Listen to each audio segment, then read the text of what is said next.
3 months pregnant, and stomach was still, and I wore like a big shirt. And she was like, "Are you pregnant? Oh God. Don't tell me you are pregnant." I said, "No, I'm not."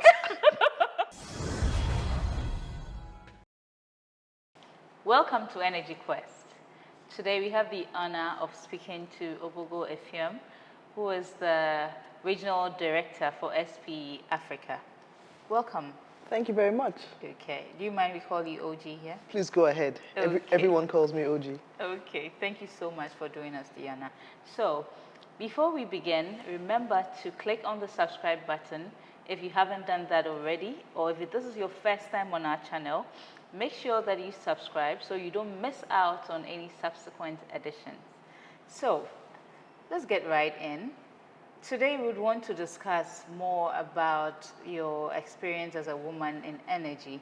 The Energy Quest Foundation takes this as a big priority because we want to do our best to keep pushing on and get more and more women in the energy sector, and not just get them in, but see how best we can guide others to gradually go up the ladder and not get lost along the lines.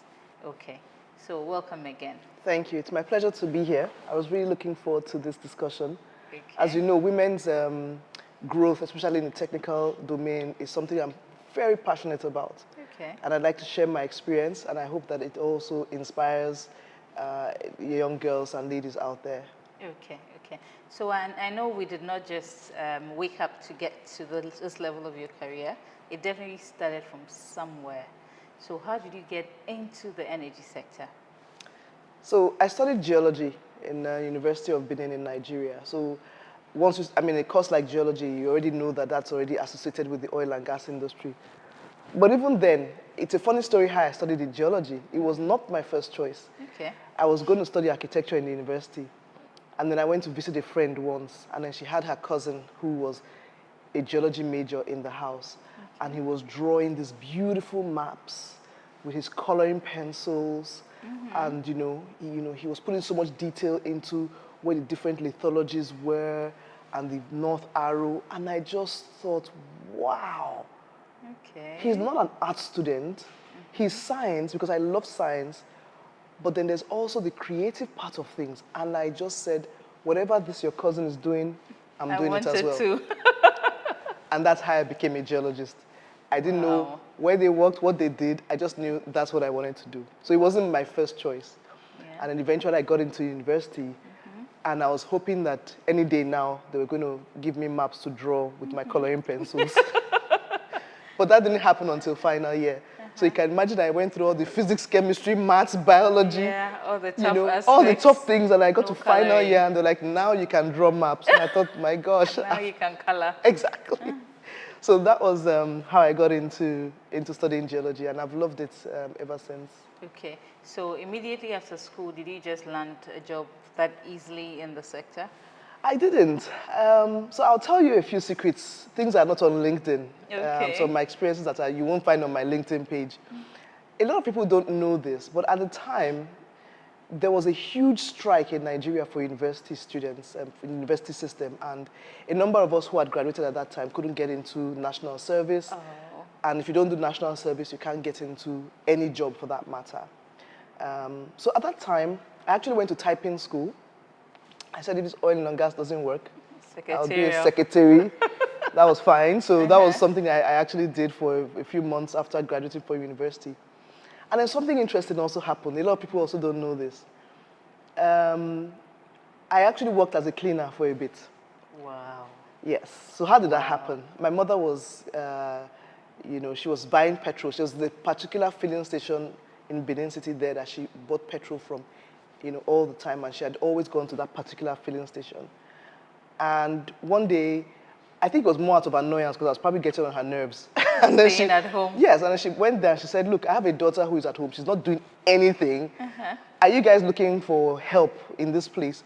And they were like, yes, they have a back office where they conducted all their sales. And in the back office, there was a library of documents. Like an archive. Like an archive that was in a complete mess. And they needed somebody to come and clean it up. What? My mother was like, she will come and clean it up, don't worry. So next day she told me, you have a job in this total office, but you're going to be cleaning the archives. And I just thought, oh my gosh, This okay. woman. Yes. But, I was also glad for it because I just thought, okay, it's time I actually Get out get of out of the the house. house. So I wore my most terrible T-shirts and my most terrible jeans and my most terrible trainers. And I resumed there the next morning. And then I started systematically going through all the documents in the archives with the folders. And I got nice folders and I labeled everything nicely, put them in alphabetical order, and, put the whole place in order. Now, when I was doing that, I noticed that in their documentation, there were some transactions that were not complete. Now, don't forget, this was before the days of internet and computers and software and all of that. So typically, they would have delivery, invoicing, and receipts as one complete transaction to show that you requested, completed the cycle. you were delivered, and you paid and you got a receipt. And there were copies of these for the different companies. Okay. Now, I saw that there were some that didn't have receipts, which means they were not... Transaction not completed. Absolutely. So I took those documents and I went to the branch manager at the time and I said to him, are you aware that some of these transactions are not closed because they don't have receipts? You haven't been paid. And he says, okay, well, yeah, sometimes it happens like that, but we don't have anyone to go chase these things up. We haven't had time. So I said, why don't you let me go? And he kind of looked at me like, This little girl. this little girl. And I said, yes, I'll go. He says, okay, not like that. I said, no, not like this, because of course I had my dirty clothes on. And I said, I'll go tomorrow. So the next day, I got my clean shirt on and my clean shoes on. And I took the evidence and I went to these, 3 different companies. And I said to them, excuse me, sir, I think your finance department, you owe us some money. And they just look at me like, this little girl from where? And they're like, okay, okay, well, let's see whether what you're saying is true. And eventually they found out that indeed there were some transactions that were not done. And then I came back at the end of the day to my boss with checks. With checks, there's money in the bank. Yeah. And that was the last day I cleaned up anything. Wow. After that, he was like, you're gonna go to this company, you're gonna do this, you're gonna do this. You understand that? Yeah. Because, he just realized that I had really good relationship skills. People also wanted to help me, and I was articulate in saying what the problem was and what the solution was, and really persistent. I mean, you can't owe me money now. Really. You won't drink water and drop cup, as they say. I won't give you a moment's rest. So he saw that as a valuable skill, and that was the last time I ever entered that archive again. Okay. Now, how does that link to getting a job, my next job? Because don't forget, I hadn't done my national service. So by the time national service came, again, a lot of people were applying for these roles in good companies. And you had a plus. And I had a plus because now I have experience. Which a lot of my mates didn't have because they all came out of university. Yes, never mind it was 6 months, but yes, 6 months that nobody else had. Valuable. And it was valuable.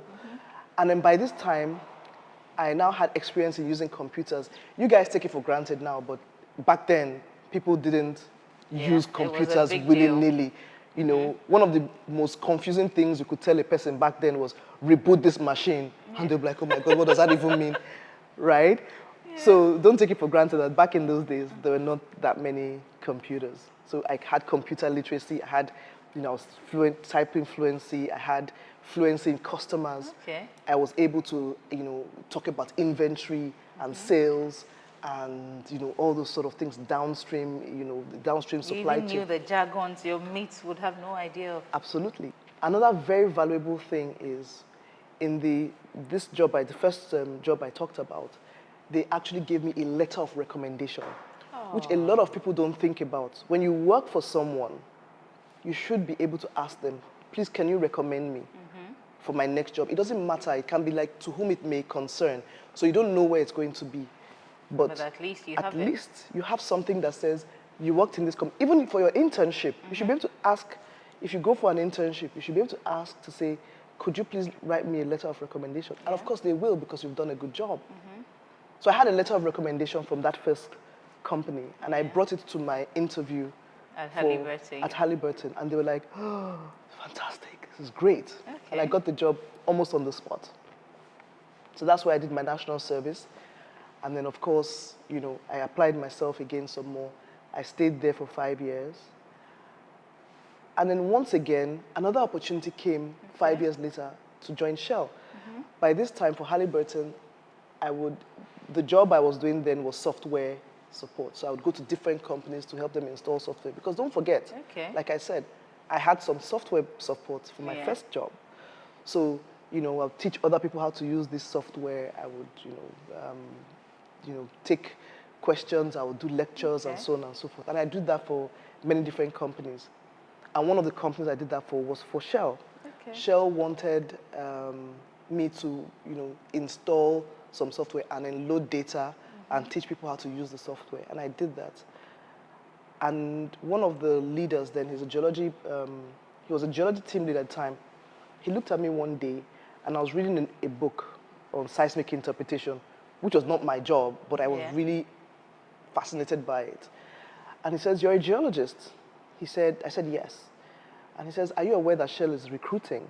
I said, "No, I wasn't." He says, "Yeah, I think you should actually apply. I think you'll be good at it." I said, "Yes, I actually studied geology, and seismic interpretation, as you can see, is something I've been fascinated by." And then he says, "Okay, why don't you give it a shot?" And I did. And because I had, again, experience from different companies, it showed up in the your interview day, because I had a lot of examples to share. I had a lot of confidence coming in. I was going to talk about that. Yes, coming into it, even though I was really nervous, but at least I had The experience something will cover up. Yes, it does, and a few bright ideas and all that, and I got the job, and it's been 17 years I've been in Shell. 17 years. Yeah. You're a true loyalist. Yes, yeah, in a way, but it doesn't feel like 17 years. Why is that? It doesn't feel like it because I've done different things as well. So, I think we discussed it earlier. I've done subsurface. I've done a lot of my work was subsurface because I love being a geologist. Okay. So I did offshore geology. I mean offshore wells. I designed wells. I did well proposals. Then I did reserves. The experience is rich.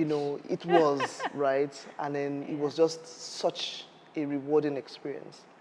And then eventually I moved to planning projects. Yeah. And then from planning projects, I've now moved to my current role, which is more of a commercial role that ensures that we have domestic gas within the country. So it's a job that is important for Nigeria because it makes sure that we have the gas that we need to power the economy. Yeah. And we have the projects that deliver that gas and then the contracts that underpin them. Okay. So that's how the whole thing adds up. It's just a beautiful story right there.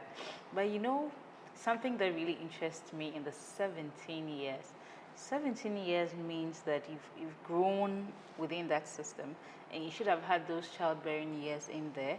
You should have had all those, early years of putting family together and all that. That's a period that most women lose out in career. They attempt to juggle the two and they miss out. Some companies do not give the women the opportunity. So how did you go through all that period? It's an interesting point, and I think now things are becoming a lot clearer. There's much more emphasis now on flexible work, on parental leave, not just maternity leave, but even parental leave. Well. Yes, so it's now parental leave. There's a lot more on even things like postpartum depression, mental health. There's so much more awareness than when I was having my kids. My first son is 18, and the second one is 16. So that's a long time ago. Like you rightly guessed, I was having the kids at the time when I was in Halliburton a bit and in part of my early days in Shell. And you're right, because one of the experiences that I had in Shell was very interesting because I didn't know what the maternity leave benefits were.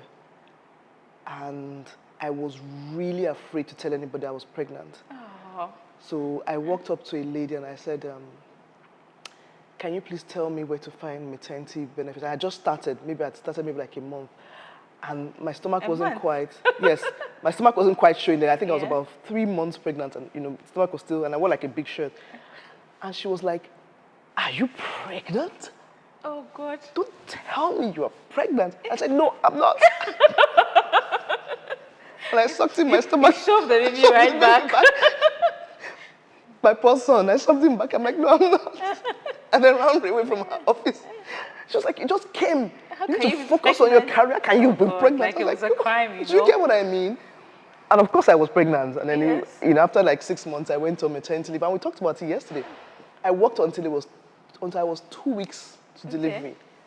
And then I, came out. I hid a lot. Oh. Yes, I used to hide a lot until I was 2 weeks to the time of my due date.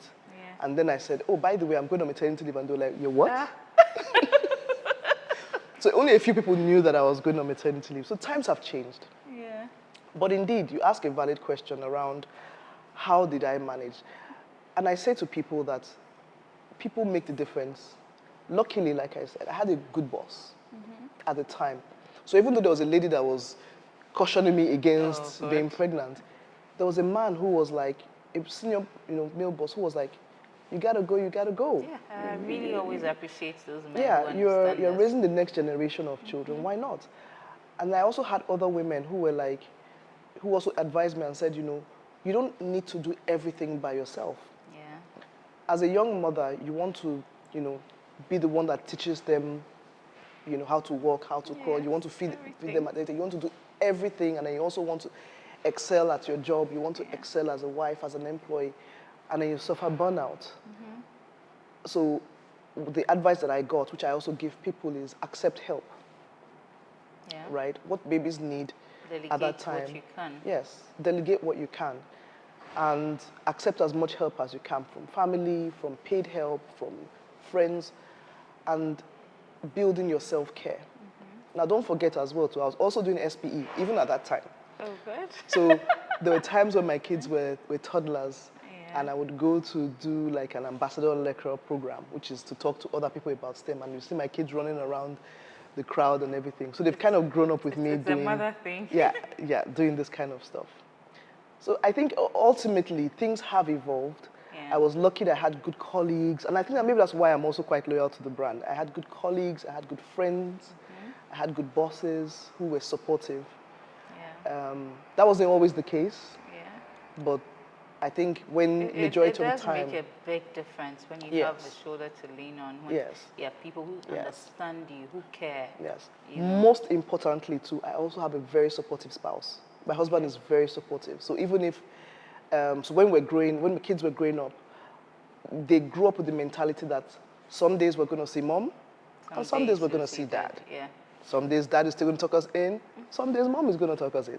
Some day mom cooks. Yes. Some day dad cooks. Good. And that has always been their life. So I didn't feel that much. I mean, I felt bad when I couldn't make their games or their inter-house sports to or their miss out some of dramas the or whatever. And I experiences. missed out quite a bit because of the nature of my job.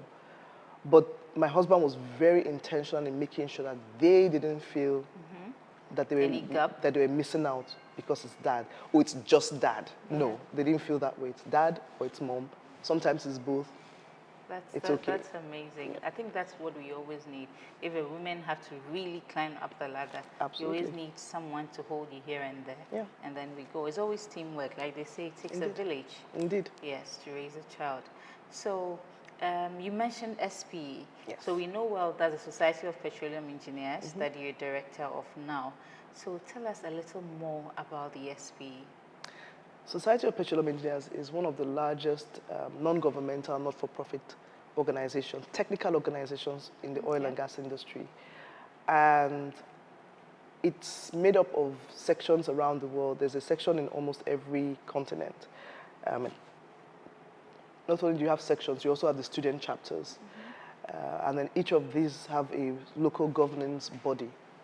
And those local government bodies roll up into the board of directors, which is an international group of people, which is where I sit. And I represent Africa, on the board. And I represent the board to Africa. So it's a two-way thing as well. And one of the things that distinguishes SPE from most of the other organizations is the fact that They're a continuously evolving association that takes care of you as a professional almost from even secondary school sometimes, all the way up to, even post-retirement. There are programs for, the entire gamut of your career.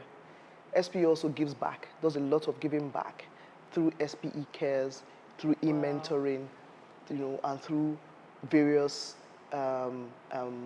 programs that are being run. And that's what I like the most about SPE. My creativity finds an expression in SPE, no matter what it is. And not only that, I might also be able to grow technically and grow my leadership, my soft skills and my hard skills, all in one place.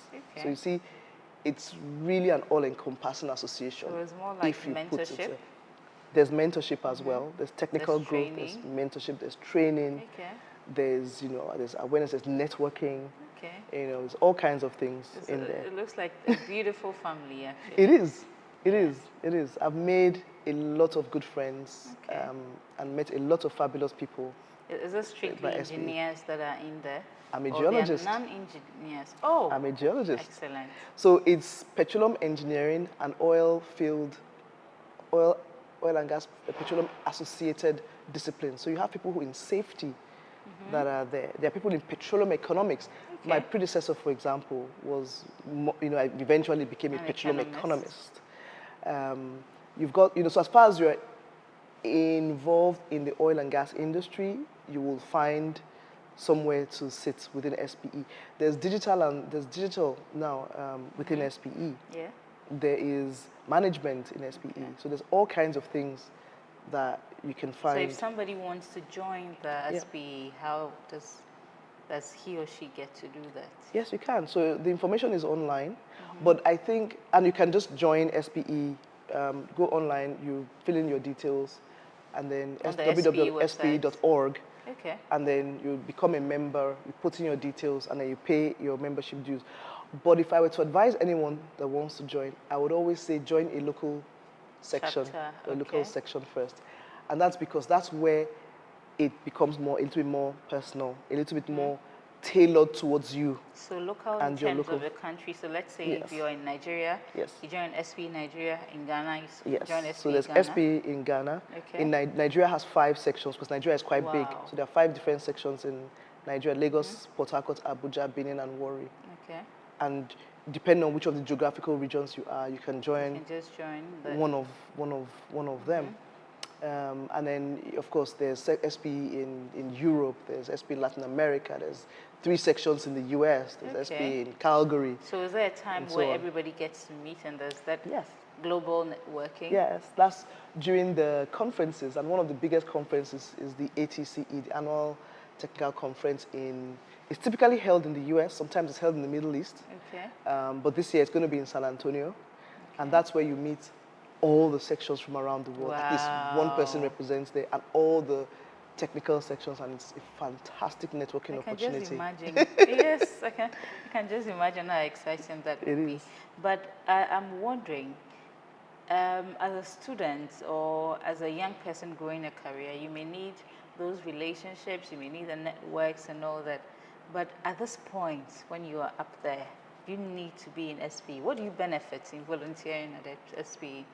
That's a really good question, Leslie. And someone asked me something similar yesterday. But here it is. It's a two-way thing. First thing, when you say you volunteer for SPE, people don't know how much you actually get back. So I learn a lot through my interactions. So that's the first thing. So I'm continuously learning, because through volunteering, I must practice. I must keep myself up to date. And in enhancing somebody else, you also enhance your own skills.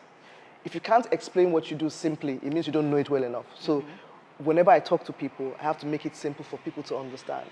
So I enhance myself when I volunteer. That's the first thing. The second thing is, as you grow older in your career, those relationships become more important, right? Because I want to be able to come to Ghana and knock on, and if I need to knock on the door here, and I know Leslie, for example, and I knock on that door and I know this person through SPE, there's virtually no oil company in Nigeria that I don't know at least one person. And that becomes a lot more important as you Very valuable network. as you become older and more mature, because then it's more about relationships than your technical know-how.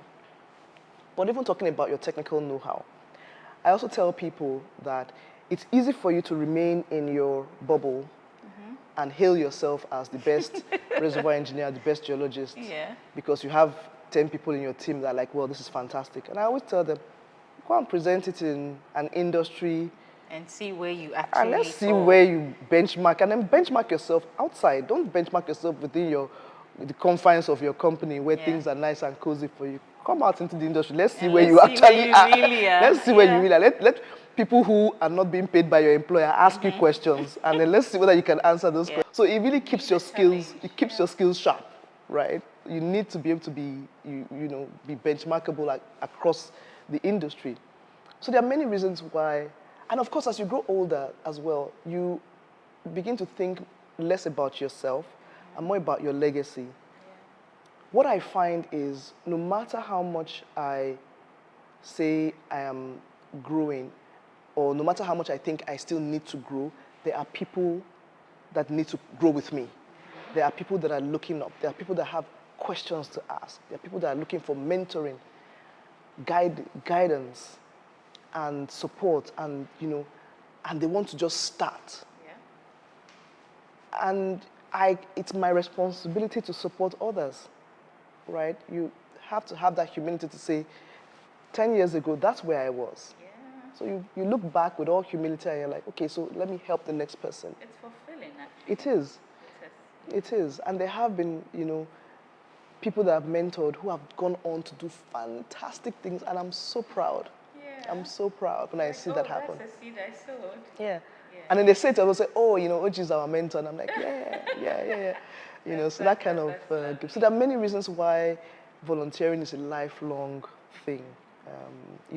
There's just so much you get out of it. You just it's actually a gift that keeps on giving. You just continue to get stuff out of it as well. There's so much pours out of Yeah, it over absolutely. and over again. Absolutely. Okay, so with SP Ghana, right? There's just one section. So if I want to join SP Ghana, how do I go about it for Ghana in particular? So you would go again if you go online to where the SPE www.spe.org, you should be able to search the sections, and then under the sections you'll find the Ghana sections. The Africa sections you'll find the Ghana section, and it contains all the information and the contact persons that you would need to contact to be able to get your membership regularized, and that's one of the easiest ways. So if you're a student, it's free. But once you've graduated and you're now what they call a young professional and other professionals, then you pay a fee. But the good thing is that SP also subsidizes the fees for Africa based on, again, feedback and some kind of just trying to encourage people to join. So it's quite a reasonable fee. Yes. Pretty reasonable. Yes. Okay, so I'd like to ask this. What would be the advice, you'd give to young ladies, especially who are just aspiring to be in energy sector? They are yet to even figure what courses to study. They're yet to figure what to do with themselves as far as careers are concerned. I know you do a lot of mentoring, so giving that back to our viewers would be easy for you. Please help us. So it's an interesting question about how to start. Yeah. One thing I can say is because the oil and gas industry is so competitive, no matter what it is you study, you have to be amongst the best, unfortunately, because there are just so many people that want to come in. Now, if you study something like geology or chemical engineering or petroleum engineering or geophysics, geomatics, civil engineering, or any of those real hardcore STEM, even mathematics, right? You're almost, you're in a very good place to be able to get an oil industry job, especially if you're among the top, top scorers in your class. Talking of top scorers, it's very heartbreaking when you have a female who is a top scorer, and because of some female conditions, they are not permitted in some kind of roles. I was just discussing something about a lady who had gotten an opportunity, and because she had had a baby, they decided for her. They said, "Oh, because you had a baby and you need to breastfeed, you can't be in this particular role," and it has nothing to do with competence, you know. So she may have worked hard in school. She may have even done so well in the course of her career and be a top person, you know. But because you've had a baby, because you've had, I mean, what do you say to these things? Do you know sometimes those people who make those decisions, they don't mean harm. They think they're helping you. So I'll give you an example of just this thing you've talked about. And that's what has changed my own perception of it. There was a colleague of mine who had a baby. And the leader, so one of the leaders were making a decision about this particular lady. She had gone on maternity leave and she was about to return. And within this panel, so the panel was set up to say, what do we do with this lady? There was a job for her in India.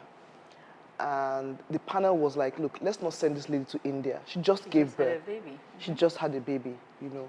Let's not send her to India.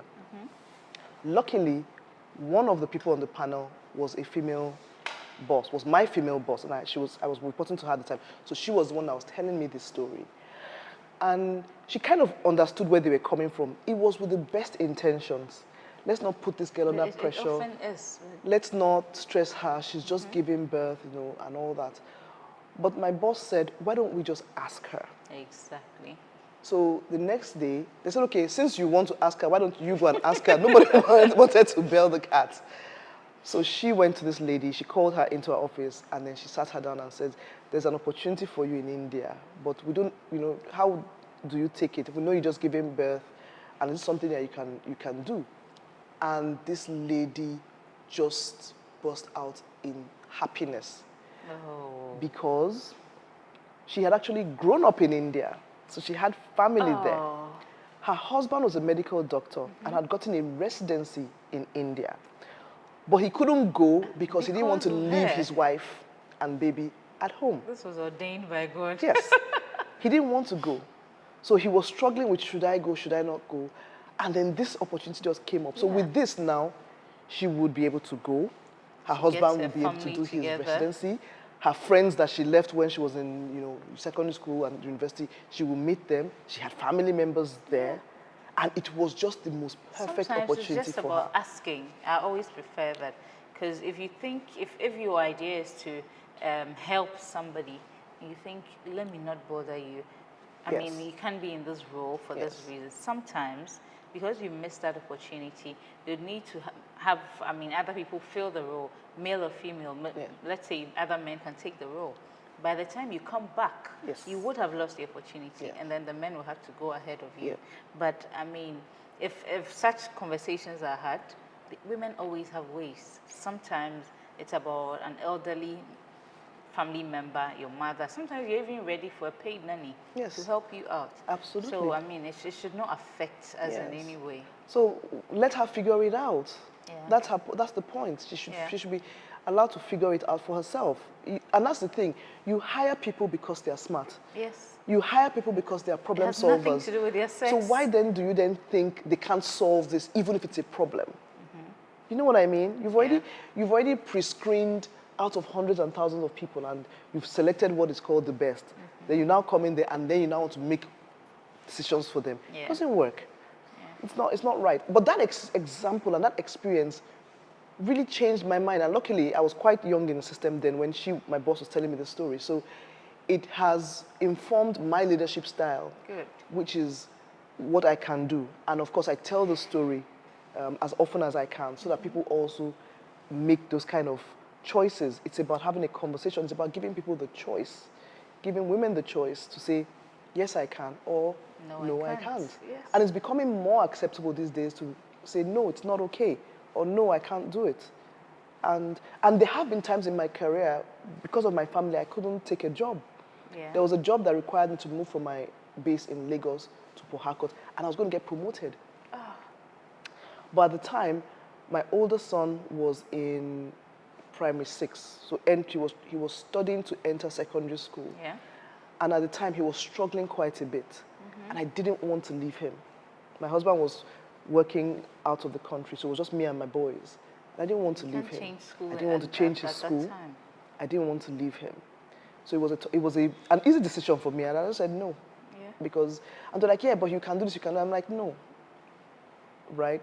Now, of course, I lost the Just know your promotion. Yeah, I was like, no, reality. I mean, it's not going to work. Let's not even, They're like, well, okay, so I missed out on the opportunity for so promotion. you make the decision Yeah. yourself. Yes, I didn't get promoted that year. I didn't get that job that year.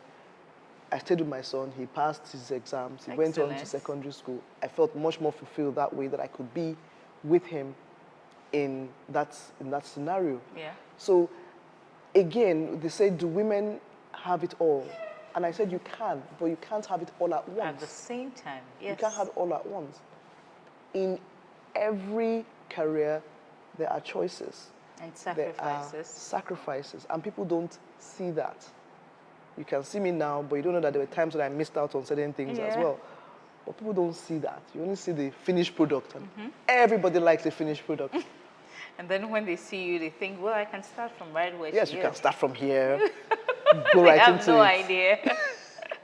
You just have no idea. Why not? I'm sure with all the sacrifice and challenges and all that you've been through, you've definitely been awarded in lots of ways. Have you won any awards over the years? I have. And the ones I'm most proud of are the ones that I won for the work that I did within Shell. Okay. So there was one that I won for the first horizontal high-rate water injection well in Shell Group. Okay. And I was the geologist on site. I designed the well. I planned it. I went offshore and all that. That's good. And I was like the upstream vice president's award, and I was so proud of that. Yeah. So that's one that I'm really, Those really are proud kind of fulfilling awards, Yes. you know. Because I was Okay. really scared when I was planning that well. I was like, oh gosh, if this goes Just going to pear-shaped, go well. I'm done. I said, well, I'm done in this place. It's okay. Anything that happens. But it turned out really well, and I really put my best, and I wasn't sleeping that period, so I really put in my best, and I'm happy that it came out as a success. That's something I want ladies to always know. That it's not always about pushing to say, hey, give women the opportunity. Women also deserve it. And no, that's not what we are talking about. We're talking about deserving women. You're talking about working hard for your value. You're talking about proving your worth in the seat. That way we can say that you should be paid equally as a man is. You should be given the same bonus as a man is because you worked hard for it. That way we can fight and say, hey, it doesn't matter what that role is.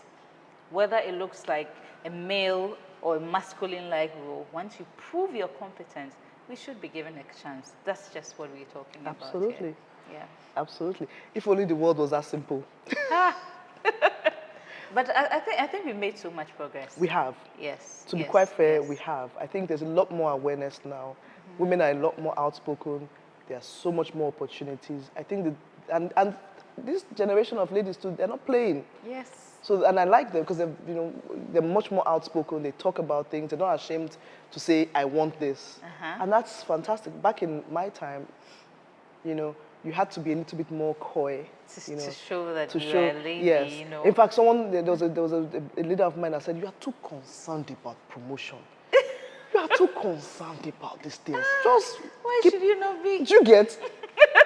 And I just thought, if I'm not concerned, who's going to do it? Exactly. But she was like, just keep walking. Just pretend you're not interested. Yes. And pray it comes your way. And can remain prayerful. That's a female way. Yeah, just remain prayerful. But I'm like, that was her time. And I said, my time, we'll come and we'll have a conversation about, what we've done and what we have achieved. And, is there any way for this to actually happen now Yes, and all that? You ask. When you ask, yes. it's given to you. Absolutely. So those kind of things are what has made I think they've made a big difference in the workplace now. People are no longer afraid to ask for what they think they deserve. But backed up by delivery and achievements. Yeah. Once you have those two things, then you can have a conversation. Excellent. It works. Oji, I've had such a great time talking to you. My viewers, I know you have lots of questions. Put it right there in the comments. You have any opinion, any feedback, put it right there. She'll still be reading and she's going to respond to it. So, Oji, before we round up, I'd want you to give back. I know you have some good message you'd want to give back, not only to the ladies, I mean to young people who are building up careers, to people who I mean, may not necessarily be young, but are lost out in careers and want to know, how do I stand out? How do I find my way back? You know, how do I get the opportunities? What do you have for my viewers? There are opportunities out there, but your preparation and your mindset is what determines if you will see them as opportunities or not. When I was asked to become a cleaner, I didn't see it as an opportunity, but it was in disguise. And I can look back on it now, 22 years later, I'm like, you know what, that was a good thing. So there are opportunities. Do not despise humble beginnings. Everybody likes a finished product, but start from where you are and build up. Don't be shy to suck at something, to fail at something, and take it as a learning and build yourself up, pick yourself up and continue trying. One other good advice is pick something that you like and be really, really, really, really good at it. It can even be something as fundamental as Excel or PowerPoint or designing stuff on Canva, or use the things that are in your time, the technology, the software, the tools, the techniques. There's a lady that I can't do without in my company because she is fantastic with social media posts. And everybody comes to her because you want to have that viral tweet. Yeah. Sometimes that can just be your breaking point. It might just be your way in. The good thing about the oil company these days is they take all kinds of people. They're equal opportunity employers. Okay. So even someone who's good with communications can get a job in the industry. You just have to be able to, demonstrate that you have something that is uniquely you that nobody else has. That's the advice I would give. Thank you so much. And this is just what we've discussed in our previous episodes. The energy sector is not about engineers. It's not just about geologists. It's not just about technical people. Like she said, communicators are welcome here, cleaners are welcome here, caterers are welcome here. Everybody has a role to play. Don't lose out on an opportunity. And like I've said before, no opportunity shouts out to say, hey, I'm an opportunity, pick me up. Identify it. The least opportunity that you get, wherever you find yourself, no matter how it looks, make sure it counts. Do it well. Yes, very important. Oji, thank you so much for making time for us. I'm my very pleasure. Sure that when we invite you the next time, you give us the opportunity again. Absolutely. Thank you. Absolutely. Thank you. Thank my you pleasure. so much. So viewers, this is what we do on Energy Quest. We demystify the energy sector and add value. Till we meet again. Ciao.